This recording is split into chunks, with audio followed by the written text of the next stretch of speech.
Estas férias leve o Observador no bolso. Na praia, no campo ou entre viagens, acompanhe toda a atualidade sem limites. Assine com 40€ de desconto e habilite-se a ganhar uma estadia de 2 noites num dos hotéis boutique da Small Portuguese Hotels. Este verão, desligue da rotina, não da informação. Assine em observador.pt. Lopes.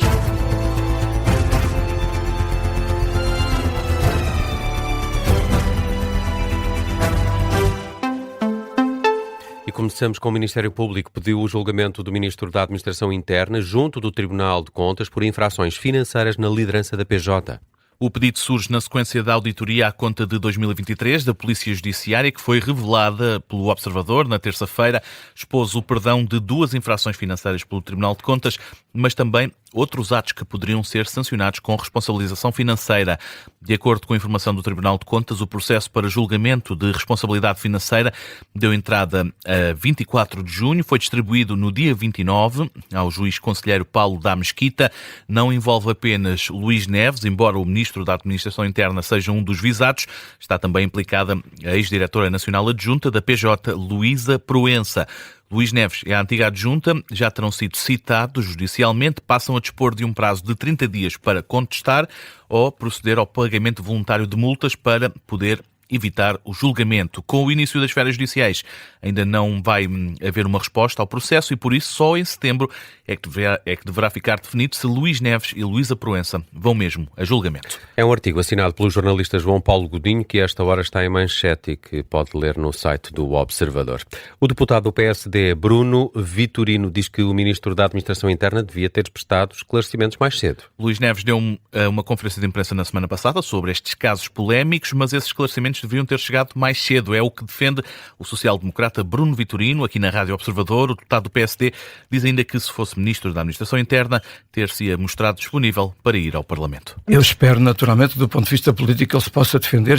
Esperava, naturalmente, que as explicações tivessem vindo mais cedo. Acho que isso teria sido... Explicações até me pareceram bastante razoáveis. Algumas das acusações que lhe foram feitas até me pareceram bastante absurdas.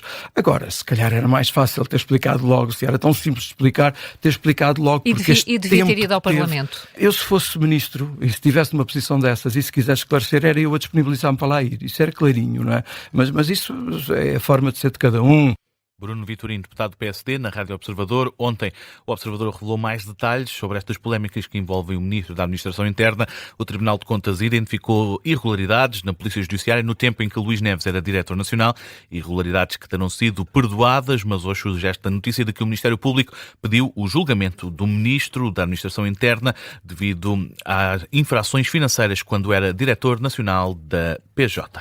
A autoridade tributária ainda não liquidou os impostos pelo negócio da venda de 6 barragens da EDP no Rio Douro. Negócio feito em 2020, segundo o relatório da Inspeção Fiscal à Empresa de Energia, apresentado no final de abril, os impostos são no valor de 335 milhões de euros. Na altura, a EDP contestou nas conclusões finais do relatório e anunciou que iria contestar a decisão nos tribunais. Passados mais de 3 meses, o valor ainda não foi liquidado. A autoridade tributária tem até outubro para liquidar estes impostos devidos. Caso não o faça, o direito a liquidar caduca. A grande repórter do Observador, Ana Suspiro, diz que a origem desta história está no facto da empresa ter contestado o pagamento dos impostos e o período longo do processo. Parece ter havido, de facto, desde o início deste processo, uma certa resistência, diria, em reconhecer que dentro da administração fiscal, em reconhecer um bocadinho que aquela operação deveria pagar impostos. Tivemos uma ação do Ministério Público, a própria autoridade tributária esteve envolvida nessa ação do Ministério Público e chegou à conclusão que sim, que havia impostos a pagar. Qual é que é aqui o problema? O problema é que, de facto, entre a realização do negócio e a decisão das empresas de não pagar, porque achavam que não tinham que pagar, há de facto um período muito longo de tempo. O movimento Terras de Miranda, que alertou para esta situação, já veio avisar sobre o prazo de caducidade destes impostos. Defendem que, se a autoridade tributária não liquidar o valor exigido à empresa energética, estão perante um perdão fiscal escandaloso. Ana Suspiro considera pouco provável que tal venha a acontecer, mas diz que o alerta do movimento é pertinente. Pode acontecer que isto se arraste tanto tempo que que eu penso que não vai acontecer, não é? Que se o fisco deixar passar o prazo para liquidar o imposto, caduca o direito a cobrar o imposto. Não temos informação de que isso vai acontecer. Aliás, o artigo explica mais ou menos os passos que têm que ser dados antes da liquidação chegar às empresas. Não deixa de ser um alerta e é importante porque, de facto, o prazo está a contar. A decisão do Ministério Público é de outubro do ano passado e nós estamos em julho, aliás, em agosto de 2026 e a conta, digamos assim, ainda não foi apresentada às empresas. As explicações da grande repórter do Observador, Ana Suspiro, sobre o facto da autoridade tributária ainda não ter pago os impostos pelo negócio da venda de 6 barragens de EDP no Rio Douro. E vamos avançar neste jornal. O Governo quer abrir vagas adicionais para os alunos prejudicados na fase de candidatura ao ensino superior devido à correção dos exames. O Presidente do Conselho Coordenador dos Politécnicos prevê um impacto quase nulo. Luís Loureiro concorda com a finalidade, que é uma promessa feita pelo Ministro da Educação e que tem como objetivo garantir o princípio de igualdade para todos os alunos no acesso ao ensino superior. Na Rádio Observador, Luís Louros explica ainda assim que as instituições já têm por hábito abrir estas vagas adicionais. Esta situação acontece todos os anos. Por exemplo, 2 alunos que concorrem e que são colocados num mesmo curso que tem X vagas e são colocados, o último colocado tem a mesma nota. Às vezes acontece haver 4 alunos com a mesma nota e é obrigatório criar 3 vagas adicionais para aqueles alunos, nenhum deles ser prejudicado, porque têm a mesma nota de candidatura, a mesma situação e as vagas acabaram ali, não é? Imagine. Agora, neste caso será por situações extraordinárias, mas as instituições estão mais do que preparadas para fazer isso e as universidades politécnicas têm, efetivamente, toda a flexibilidade para acolher estas alterações. Quanto às alterações no calendário para o próximo ano letivo, o Presidente do Conselho Coordenador dos Institutos Politécnicos desdramatiza. As instituições estão preparadas, sabem o que é preciso fazer, estão, neste momento, ainda não há decisões definitivas, porque estamos a aguardar para ver se corre tudo bem, para não estarmos a fazer alteração sobre alteração. A informação que temos da tutela é que a segunda fase correu com grande normalidade, que está tudo dentro daquilo que era expectável e, por isso, as instituições, quando chegarem ao início de setembro, terão os calendários, reequacionados.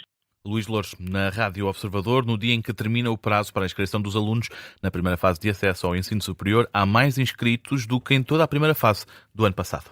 Em Ceuta, há grupos de civis a organizar patrulhas de bairro para perseguir os migrantes que ainda permanecem na cidade. Acontece após a entrada massiva de milhares de pessoas em Ceuta, na semana passada vindas de Marrocos.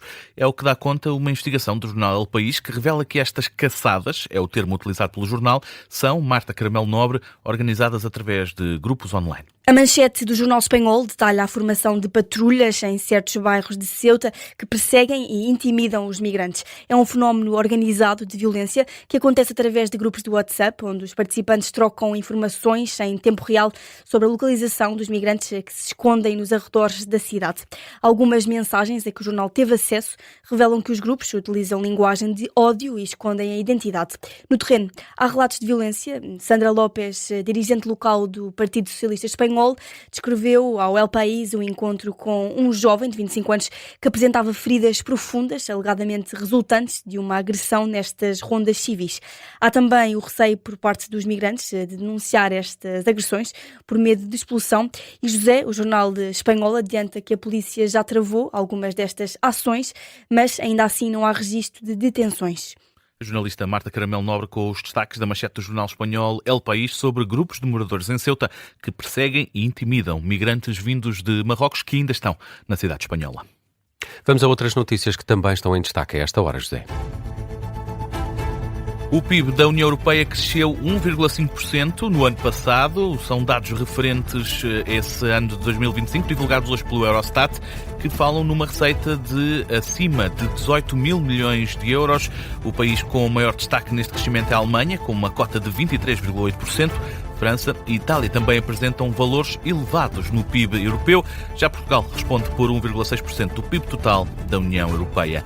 O ministro do Interior da Alemanha diz que o drone encontrado ontem no aeroporto de Leipzig, junto a um avião de carga ucraniano, foi um ataque híbrido. O governo não referiu, no entanto, o possível envolvimento da Rússia no incidente, o que levantou críticas por parte da oposição. O jornal Bild diz que há suspeitas de que o aparelho estivesse armado com explosivos. As autoridades não confirmaram a informação, mas para o local foi mobilizado um robô anti-explosivos. Este incidente levou à suspensão temporária das operações no aeroporto e ao desvio de vários voos.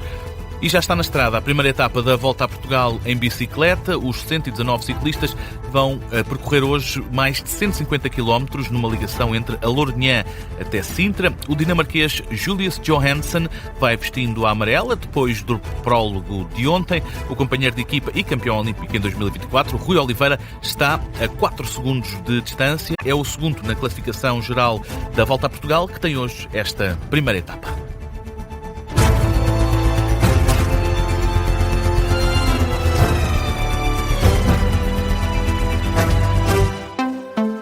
Este programa tem o apoio de BetClick.